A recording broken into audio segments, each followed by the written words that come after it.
नमस्कार, बहुत बहुत स्वागत है आपका इंडिया जंक्शन में। मैं हूं आपके साथ पीयूष मणि अवस्थी। लोकसभा चुनाव 2024 के बाद से लेकर अब तक लगातार आजाद समाज पार्टी अपने आंदोलन में तेजी के साथ सक्रियता बरत रही है। हर जगह दलितों पर हो रहे अत्याचार में सबसे पहले आजाद समाज पार्टी के प्रमुख चंद्रशेखर आजाद सड़कों से लेकर संसद तक अपनी आवाज भी बुलंद कर रहे हैं। ऐसे में कल अचानक क्यों हुई लखनऊ की सड़कों पर रावण की एंट्री?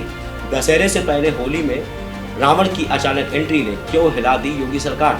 दिखाएंगे इंडिया जंक्शन की स्पेशल रिपोर्ट में grand entry of Ravan. Lok Sabha चुनाव 2024 में दलित राजनीति को लेकर लगभग सभी पार्टियों से आगे निकलते हुए आजाद समाज पार्टी ने अपना परचम फहराया है और लोकसभा चुनाव 2024 से लेकर अब तक नगीना सांसद चंद्रशेखर आजाद अपने आंदोलनों को तेज करने में लग गए हैं। जहां एक तरफ मायावती की पार्टी बहुजन समाज पार्टी का अस्तित्व ही खतरे में आ चुका है, तो वहीं पश्चिमी उत्तर प्रदेश से एक बड़े दलित नेता के रूप में चंद्रशेखर आजाद उभर कर अब सामने आने लगे हैं। दलितों पर हो रहे अत्याचार के मामलों में भी चंद्रशेखर आजाद अपनी आवाज प्रखर अंदाज में बुलंद कर रहे हैं।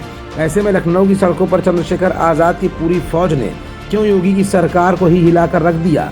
सड़क के हिस्से हिस्से पर क्यों बाबा भीमराव अम्बेडकर और कांशीराम के नारे अचानक गूंजने लगे?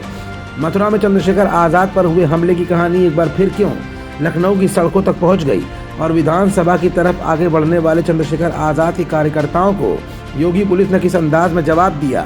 और 2027 को लेकर चंद्रशेखर आजाद उर्फ रावण ने अपनी रणनीति में कौन कौन से बड़े बदलाव कर डाले हैं? दलितों के साथ साथ अपने किस वोट बैंक पर चंद्रशेखर आजाद ने सीधे चोट की है?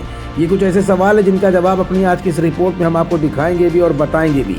दरअसल आजाद समाज पार्टी के कार्यकर्ता पार्टी अध्यक्ष चंद्रशेखर आजाद पर मथुरा में हुए हमले को लेकर अपना विरोध जता रहे थे। कार्यकर्ताओं का कहना था कि अगर हमारे लीडर पर इस तरह से पथराव किया जाएगा तो आम लोग कैसे सुरक्षित होंगे? हमारी मांग है कि चंद्रशेखर आजाद को Z+ की सुरक्षा दी जाए। अपनी इसी मांग को लेकर लखनऊ की सड़कों पर आजाद समाज पार्टी ने धरना प्रदर्शन किया था। पार्टी के आह्वान पर प्रदेश भर से कार्यकर्ता लखनऊ पहुंचे थे। भीड़ को देखते हुए पुलिस ने हजरतगंज के चारों ओर बैरिकेडिंग करके रोक दिया था। साथ ही कई नेताओं को हाउस अरेस्ट भी कर लिया गया। पुलिस अफसरों को कानून व्यवस्था से जुड़ा ज्ञापन सौंपने के बाद धरना समाप्त हो गया। अब आप सोच रहे होंगे कि ये घटना तो कल की है, इसका जिक्र आज क्यों? तो अब इस पूरे घटनाक्रम की हकीकत भी जान ही लीजिए।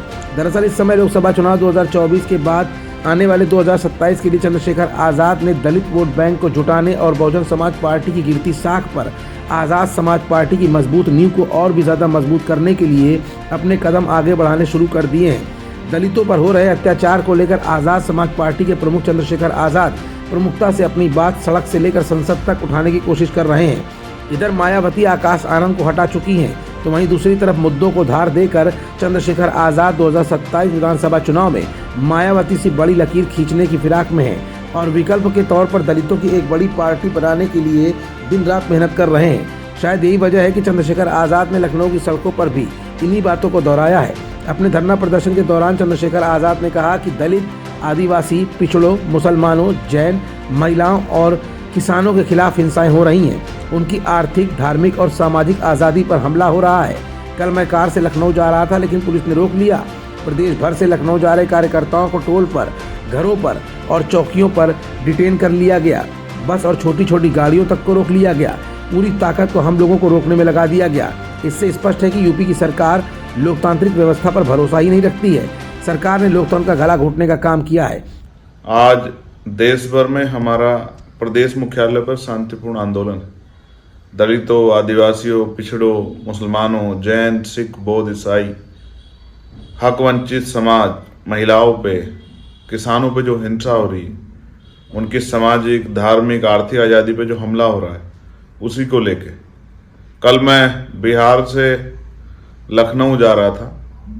उत्तर प्रदेश पुलिस ने मुझे रोक दिया और प्रदेश भर के जो हमारे कार्यकर्ता लखनऊ पहुंच रहे थे, कहीं टोल नाके पे, कहीं घरों पर, कहीं चौकियों में, जिस तरह से उनको डिटेन किया गया, हाउस अरेस्ट किया गया और बसें रोकी गई, छोटी गाड़ियां रोकी गई, पूरी ताकत जो है हम लोगों को रोकने पे लगाई गई। इससे स्पष्ट है कि उत्तर प्रदेश की सरकार लोकतांत्रिक व्यवस्था में भरोसा नहीं रखती। उन्होंने आज लोकतंत्र का गला घोटने का काम किया, तो अपनी शक्तियों का दुरुपयोग करने का काम किया। जितनी एनर्जी उन्होंने मुझे और हमारे साथियों को रोकने पे लगाई, अगर इतनी एनर्जी बारातों पे हो रहे हमले लोगों के घरों पे जो बुलडोजर आपकी सरकार चला रही है, तमाम तरह से जो है महिलाओं पे जो हिंसा हो रही है, जो छात्र परेशान हैं, नौजवान जो हैं जो जॉब की इंतजार देख रहे हैं, अगर उनकी तरक्की के लिए आप लोग लगाते तो मुझे लगता है कि उत्तर प्रदेश में कुछ परेशानियां कम होती। भले ही कानून व्यवस्था के मामले में योगी सरकार को चंद्रशेखर आजाद ने सवालों को घेरे में लाकर खड़ा कर दिया हो, लेकिन इशारों में उन्होंने सिर्फ दलितों की ही नहीं बल्कि जैन, आदिवासी, महिलाओं, किसानों और अन्य अल्पसंख्यक वर्ग के साथ साथ होने वाले अत्याचार को लेकर भी अपनी आवाज इस बार बुलंद की है। सबसे खास बात तो ये कि अखिलेश के पिछड़ा, दलित और अल्पसंख्यक के पीडीए फार्मूले यानी ए वोट पर सीधे चोट करने की भी कोशिश की है, जिसका असर 2027 के विधानसभा चुनाव में निश्चित तौर पर आजाद समाज पार्टी के वोट बैंक पर भी पड़ता दिख रहा है। खबरों से जुड़े रहने के लिए सब्सक्राइब करें हमारा चैनल इंडिया जंक्शन।